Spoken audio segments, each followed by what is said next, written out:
अल्हम्दुलिल्लाह, आप हजरात सूरह सौद सुन रहे हैं और सूरह सौद की आयत नंबर 29 और आयत नंबर 30, ये दो आयत आप हजरात के सामने तिलावत है। इन आयतों से पहले कलाम पाक का जो पैगाम था वो इसके मुताल्लिक था कि दुनिया से जाने के बाद या दुनिया में आने के बाद अंजाम क्या है, ये बात सोचनी है। हम इस दुनिया में आए हैं, अल्लाह ने ये 60, 70 साल और 50 साल जो जिंदगी दी है, इसका अंजाम क्या है, इसका आखिर क्या है, उसको कुरान करीम ने बताया था कि इसका अंजाम आखिरत है। जितने भी दुनिया में इंसान आए हैं वो सब आखिरत के लिए ही आए हैं, दुनिया के लिए कोई भी नहीं आया है और ना आएगा और ना पीछे कोई आया है, ना आइंदा मौजूद कोई दुनिया के लिए है, ना आइंदा कोई आएगा और ना पीछे कोई गया। सब आखिरत के लिए आ रहे हैं और जा रहे हैं। उसमें कुरान करीम ने एक मिसाल देकर बहुत अच्छे अंदाज में बिल्कुल साफ तरीके से बताया था कि ईमान वाला एक नेक आदमी है, ईमान वाला है, नेक अमल करता है, और एक आदमी लड़ाकू है, फसाद वाला है, शिर्क करता है, बिदअत करता है, अल्लाह का इनकार करता है, अल्लाह की किताब का इनकार करता है। ये जो मुल्क में फसाद मचा रहा है, क्या अल्लाह इन्हें दोनों को बराबर कर देंगे? अगर तुम अकल है, तुम्हारे अंदर समझ है, ये दोनों एक जैसे हो जाएंगे? दुनिया के अंदर तो कानून है कि अगर कोई कुफ्र के मुल्क में रहता है तो उसका अंजाम ये हो सकता है कि किसी काफिर को अल्लाह रब्बुल इज्जत किसी काफिर को मुसलमान से ज्यादा हक मिल जाए दुनिया में, ये दुनिया में मिल जाएगा, उससे ज्यादा राहत मिल जाए, ज्यादा आराम मिल जाए, ज्यादा उसकी सुनी जाए, मुसलमान की ना सुनी जाए। दुनिया में तो हो सकता है ऐसा, लेकिन आखिरत में ऐसा नहीं है। दुनिया के मामले पर आखिरत को बिल्कुल ख्याल नहीं करना है।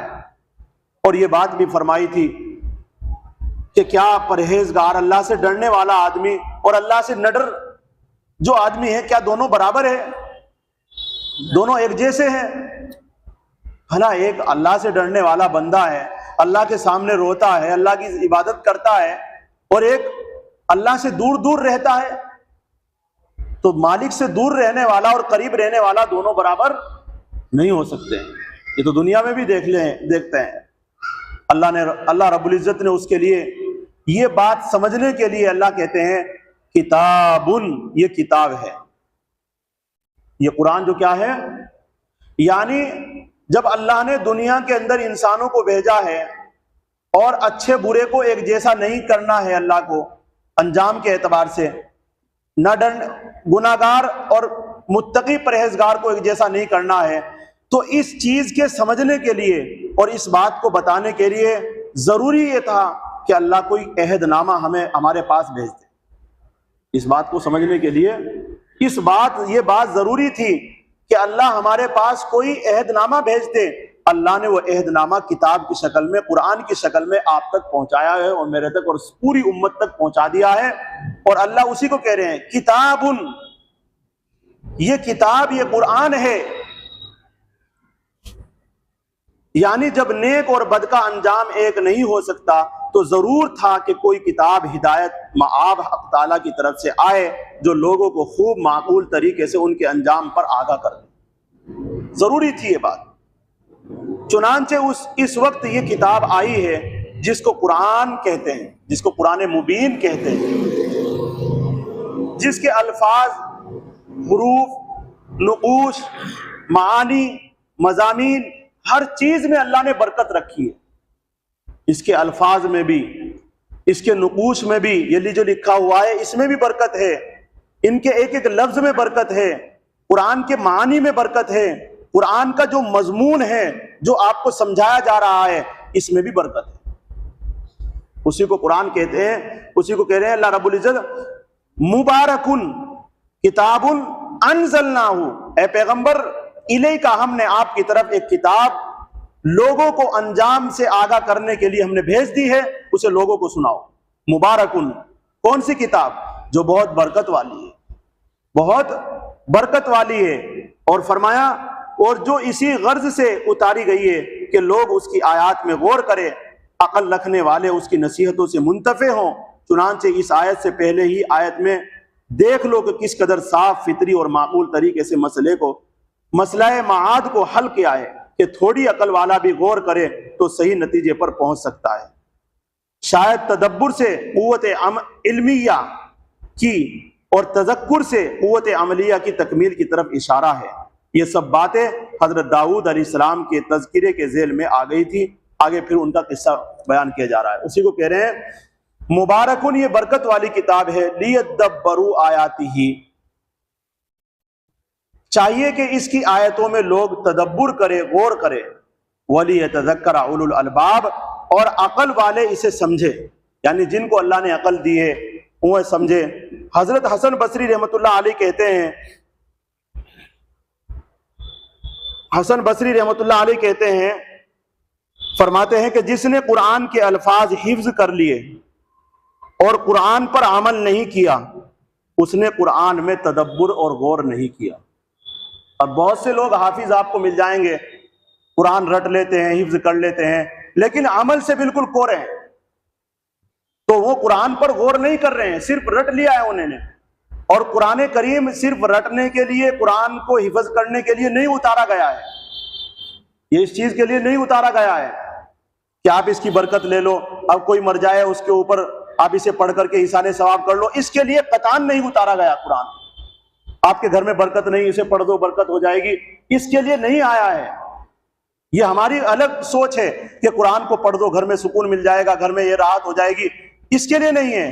कुरान असल किस लिए आया है कि कुरान पे गौर करके अल्लाह क्या कहना चाहते हैं, अपने आखिरत के मसले को हल करो, अपनी जिंदगी को कुरान करीम के मुताबिक लाने की कोशिश करो। ऐसे बहुत सारे लोग आपको मिल जाएंगे, कुरान को पढ़ने वाले, तिलावत करने वाले, कुरान को हिफ्ज करने वाले, लेकिन अमल करने वाले आपको बहुत कम नजर आएंगे। तो इसलिए वो कुरान करीम के असल मकसद को समझे ही नहीं है, असल मकसद को समझे ही नहीं। कुरान के उतरने का मकसद लोग समझ ही नहीं पा रहे हैं।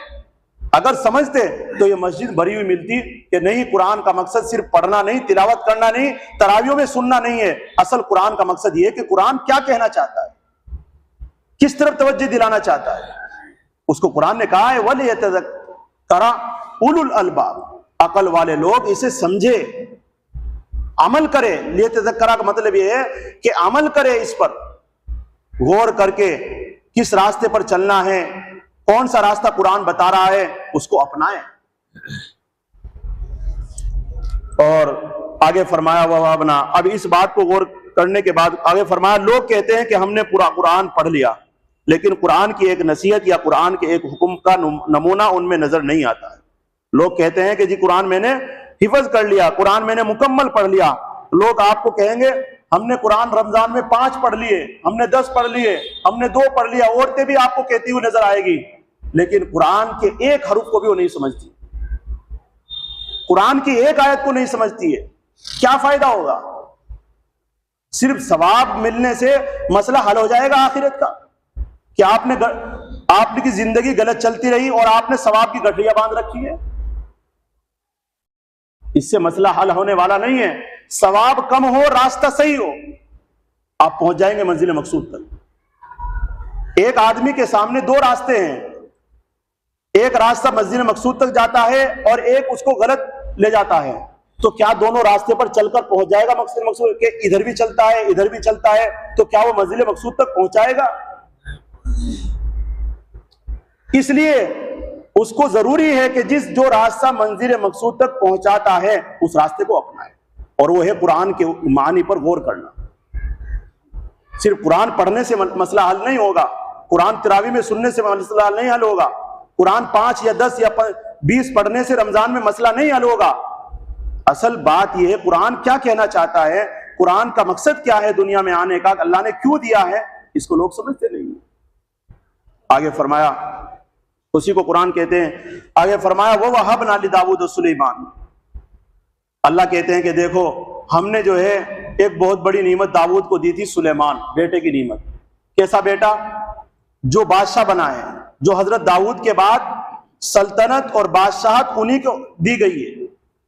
अल्लाह खुद कहते हैं नेमल अब्द, दाऊद का बेटा जो सुलेमान था वो बहुत अच्छा बंदा था, जिसको अल्लाह अच्छा कह दे भला कितना अच्छा होगा वो। नेमल अब्द, नेम के माना आते हैं अच्छे के और अब्द के माना बंदा। सुलेमान हमारा बहुत अच्छा बंदा था। इन्नहु अव्वाब, क्यों अच्छा था वो? इसलिए कि वो अल्लाह की तरफ रुजू करने वाला है। जो भी अल्लाह की तरफ रुजू करेगा वही अल्लाह का अच्छा बंदा बन जाएगा। जो अल्लाह से दूर दूर रहेगा वो अच्छा बंदा नहीं है। ये गलत सोच है आपकी। कुरान करीम के अंदर आया, यानी सुलेमान अलैहिस्सलाम बेटा दिया जो उन्हीं की तरह नबी और बादशाह हुआ है। और एक एतबार से हजरत मुफस्सिरीन कहते हैं कि चुनांचे दाऊद नबी अलैहिस्सलाम ने एक मरतबा आपसे यानी हजरत सुलेमान से चंद सवालात किए। उसके बाद फिर बादशाह उनको अपना खलीफा बनाया था, अपने बेटे को। पहले चंद सवाल किए थे। वो सवाल क्या थे? हजरत दाऊद अलैहिस्सलाम ने जब अपने बेटे हजरत सुलेमान से चंद सवालात किए तो उनके माकूल जवाबात हजरत सुलेमान अलैहिस्सलाम ने दिए। जिनमें से एक सवाल ये था, पूछा हजरत दाऊद ने कि बेटे सबसे अच्छी चीज क्या है? सबसे अच्छी चीज क्या है? तो हजरत सुलेमान अलैहिस्सलाम ने फरमाया कि अब्बा जी सबसे अच्छी चीज सकीनत और ईमान है। सुकून और ईमान, जिसे ईमान के साथ साथ सुकून मिल जाए उससे अच्छी चीज और कोई नहीं हो सकती। दूसरा पूछा सवाल कि सबसे बुरी चीज क्या है? सुलेमान अलैहिस्सलाम ने अर्ज किया कि ईमान के बाद कुफ्र, ये सबसे बुरी चीज है। फिर पूछा कि सबसे ज्यादा मीठी चीज क्या है? अर्ज किया कि अल्लाह ताला की रहमत, अल्लाह की रहमत सबसे मीठी चीज। फिर पूछा, अर्ज किया कि अल्लाह ताला के सबसे ज्यादा ठंडक वाली चीज क्या है? जवाब दिया कि अल्लाह ताला का लोगों से दरगुजर करना ये सबसे ज्यादा ठंडक वाली चीज है, और लोगों का आपस में एक दूसरे को माफ करना ये सबसे अच्छी और सबसे ठंडक वाली चीज है। उसके बाद हजरत दाऊद अलैहिस्सलाम ने हजरत सुलेमान अलैहिस्सलाम के सामने अपनी बादशाहत रख दी कि तुम बादशाह हो।